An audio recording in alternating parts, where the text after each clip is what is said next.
Boss, so natay reparon karon. So kani siya, rechon ni siya. Revalve dili pa tagas yang rad. Yang rad. Wala pa siya tagas no. Kita ninyo. Tapos tataod ni gid ni kay ang bump stop niya. Urot na pang anti moisture.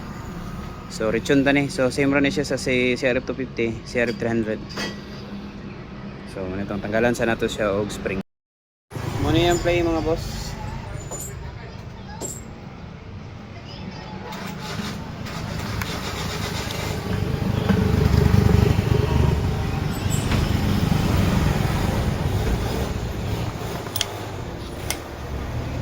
Balik siya lang. Ano to yung resistance? Ito yung compression. Pero problema mo kung yung 300 humukit spring. Humukit balik. So revalve na to ni mga boss. Taya na gid siya. So tataod na ni. Buwasan sa nato. Mura gilabhan ay. Gabula. Kabig taya yung silid.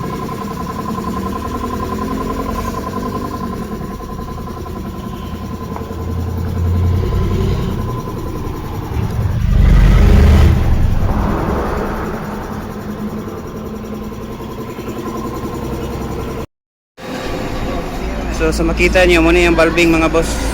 Kaning nababaw. Muna siya ang rebound. So muna siya ang mag-control sa balik sa shock. O pugong bitaw niya ni-compress, di siya mo largo o pitik.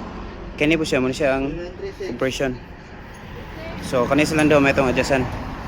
Okay, since kaning spring sa 300 250 humok kani siya. Mga boss. Muna siyang paypay gid siya no. So dire na to bawion sa valving. Dayon oil dayon. Si BMW rin akong mito na ni. Kaya mag-revalve man ta. Pwede ra ta magamit nipis. So muna yung pay after matchon mga boss.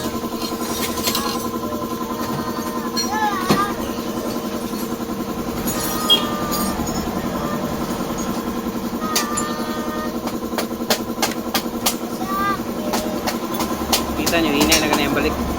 Simular ko.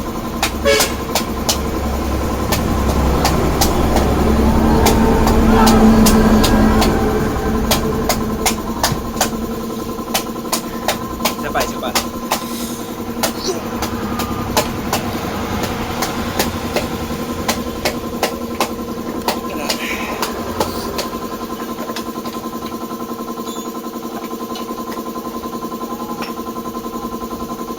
Gaya na po ng pugong.